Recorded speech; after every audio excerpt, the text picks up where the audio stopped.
Nouveau chapitre, chapitre 5, la circulation du sang dans les vaisseaux.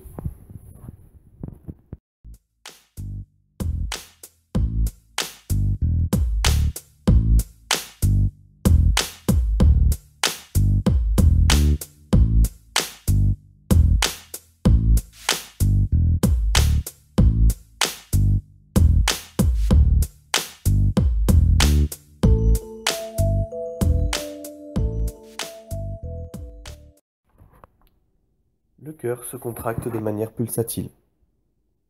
Autrement dit, à la sortie du cœur, le sang est expulsé de manière pulsatile. Le problème, c'est que nos tissus ont un besoin continu en dioxygène et en nutriments. On aura donc la problématique pour ce chapitre qui est la suivante. Quelles propriétés des vaisseaux sanguins leur permettent de conduire le sang de manière continue? Grand 1, quelques rappels sur le système circulatoire. Ce système circulatoire est composé du système cardiovasculaire et du système lymphatique que nous n'allons pas décrire ici. Le système cardiovasculaire est composé du cœur et des vaisseaux sanguins. Ce système permet un apport continu en nutriments et en dioxygène à l'ensemble des cellules de notre corps. Il permet accessoirement d'éliminer les déchets produits par ces mêmes cellules. Le système cardiovasculaire est composé du cœur, qui permet par sa contraction la projection du sang, et des vaisseaux sanguins. Ces derniers permettent la conduction du sang à travers le corps. Les vaisseaux sanguins sont divisés en 3 catégories. On va tout d'abord distinguer les artères. Ce sont des vaisseaux de diamètre important assurant le transport du sang hématosé, sauf dans le cas de l'artère pulmonaire. Le sang y circule à haute pression du cœur jusqu'aux organes pour permettre de subvenir à leurs besoins en dioxygène et en nutriments, comme on l'a vu précédemment. On a ensuite les capillaires. Ce sont des vaisseaux de plus petit calibre qui, eux, vont assurer les échanges de gaz et de nutriments. Pour terminer, on a les veines qui permettent le retour du sang des organes vers le cœur. Elles transportent le sang non hématosé, à l'exception des veines pulmonaires. La circulation veineuse est une circulation à basse pression. Au sein du système cardiovasculaire, le sang parcourt un double circuit clos. On distingue en fait une double circulation du sang. Tout d'abord, la circulation pulmonaire. Elle est assurée par l'hémicœur droit. Le sang non hématosé, pauvre en dioxygène, est expulsé du ventricule droit, puis véhiculé par les artères pulmonaires jusqu'au poumon, où ce sang va subir l'hématose. On distingue ensuite la circulation générale. Elle est assurée par l'hémicœur gauche. Le sang hématosé va être propulsé du ventricule gauche dans l'artère aorte, qui va se ramifier en d'autres artères pour amener le sang hématosé à l'ensemble des tissus de l'organisme. Grand 2, histologie de la paroi des vaisseaux sanguins. Petit 1, histologie de la paroi des artères. Les artères sont des vaisseaux à la paroi épaisse, rigide, élastique et musculaire. La partie la plus interne des artères est appelée l'intima, qui comprend un endothélium reposant sur une lame basale. On distingue ensuite vers l'extérieur une autre couche qui est la média. Elle est épaisse et constituée de muscles et de fibres élastiques. La proportion de muscles et de fibres élastiques dépend du type d'artère. Enfin, la couche la plus externe est l'adventice. L'adventice des artères est épais et vascularisé par la vasa vasorum. En effet, la paroi des artères est si épaisse qu'elle a besoin d'être alimentée en nutriments et en dioxygène par d'autres vaisseaux sanguins. Ces autres vaisseaux sanguins sont donc la vasa vasorum. Les artères sont des vaisseaux de conduction du sang à haute pression. La conduction y est pulsatile. Il faut savoir que seules les artères aortes et pulmonaires présentent à leur base des valvules. On va distinguer trois types d'artères. Tout d'abord, les artères élastiques. Ce sont les plus proches du cœur, elles sont de gros calibre, d'un diamètre compris entre 2,5 et 1,5 cm. Ce sont des artères conductrices. Elles sont riches en fibres élastiques. Exemple d'artères élastiques, l'aorte, l'artère pulmonaire, l'artère céphalique, l'artère carotide et l'artère subclavière. Deuxième type d'artères, les artères musculaires. Donc ce sont des vaisseaux qui sont plutôt périphériques, d'un diamètre compris entre 1 cm et 0,3 mm. Ces vaisseaux sont riches au niveau de leurs parois en fibres musculaires et sont donc capables de constriction. Ce sont des artères de distribution du sang aux organes. Troisième type d'artères, les artérioles. Elles ont un diamètre compris entre 3 mm et 10 micromètres, et ce sont des vaisseaux de résistance chargés de moduler le flux sanguin avant leur arrivée dans les capillaires. Ces artères permettent plutôt de ralentir le sang pour faciliter les échanges de gaz et de nutriments au niveau des capillaires. Petit 2, les veines. Les veines ont une paroi mince, déformable et flexible. Leur intima est composé d'un endothélium qui repose sur une lame basale. Leur média est fine. Elle comporte des fibres musculaires et très peu de fibres élastiques. Leur adventice est également fin et vascularisé par la vasa vasorum. Les veines transportent le sang à basse pression. À l'intérieur des veines, la circulation est lente et non pulsatile. Certaines veines comportent des valvules, notamment les veines qui se situent sur les parties inférieures du corps. Ces valvules permettent de lutter contre la gravité et donc d'éviter un reflux veineux vers les parties inférieures du corps. Le retour du sang veineux vers le cœur est facilité par la contraction active de la paroi des veines. Ces dernières se contractent, compressent le sang, ce qui permet de favoriser le retour de celui-ci vers les oreillettes. Ces dernières, lorsqu'elles se contractent, créent une dépression qui va permettre d'aspirer le sang jusqu'à elles.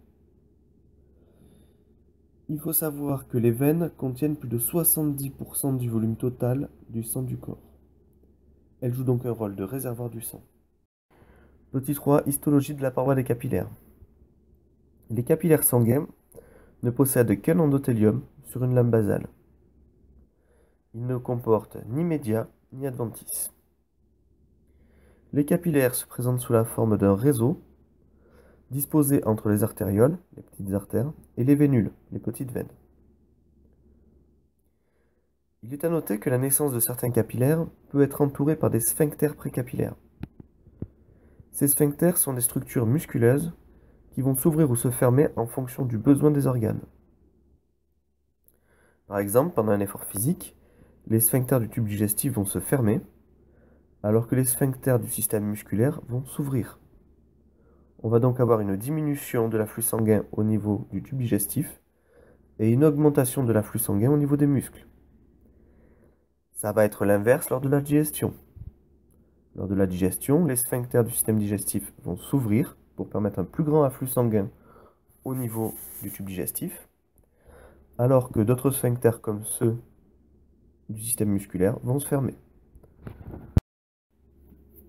Pour conclure, une artère est un vaisseau efférent, c'est-à-dire qu'il conduit le sang du cœur au tissu.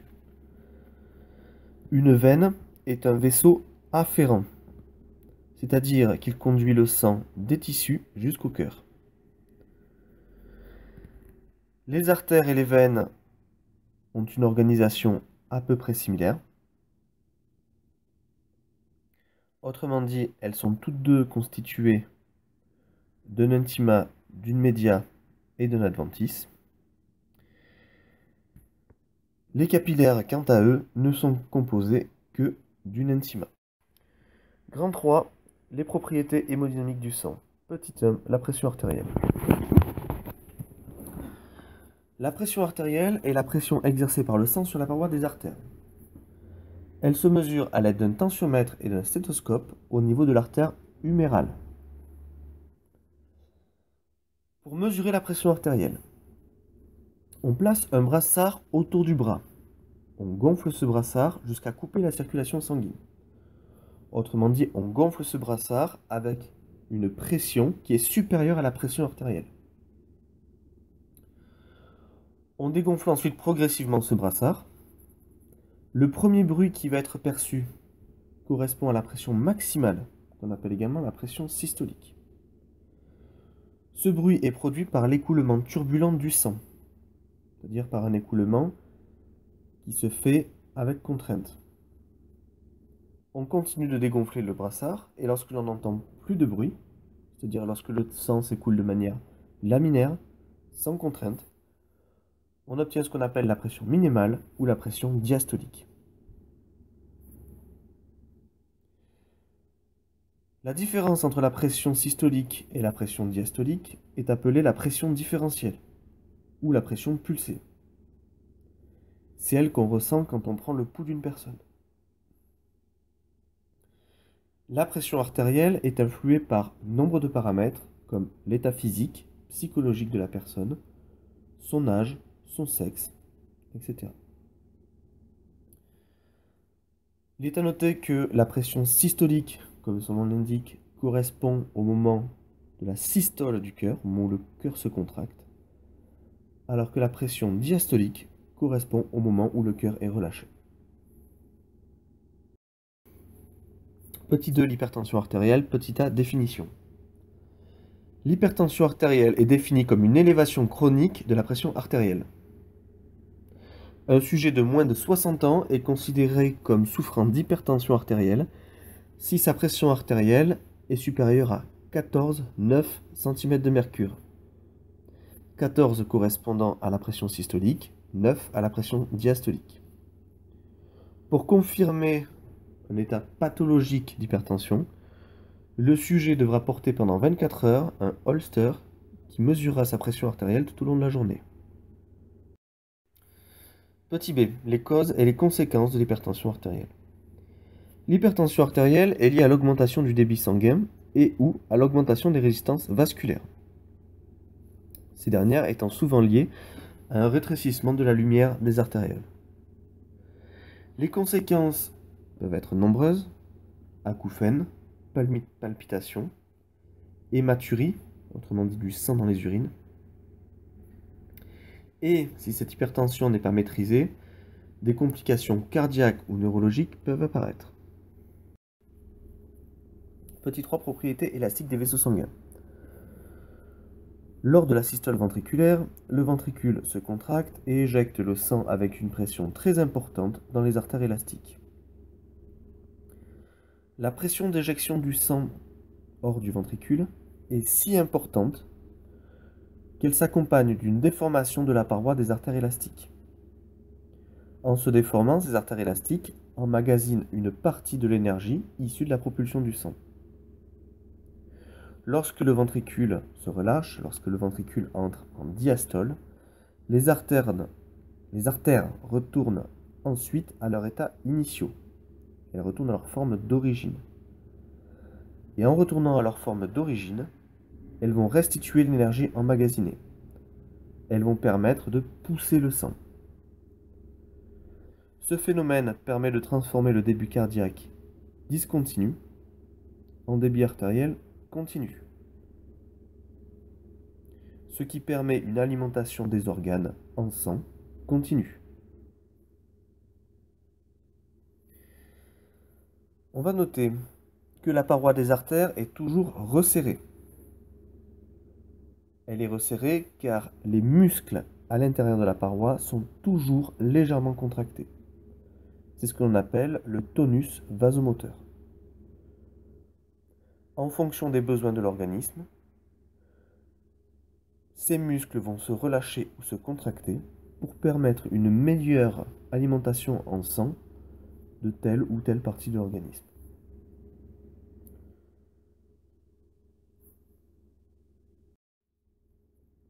Petit 3, propriétés élastiques des vaisseaux sanguins.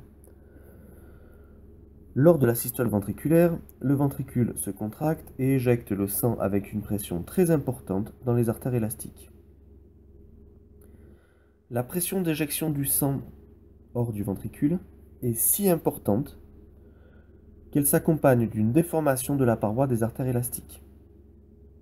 En se déformant, ces artères élastiques emmagasinent une partie de l'énergie issue de la propulsion du sang.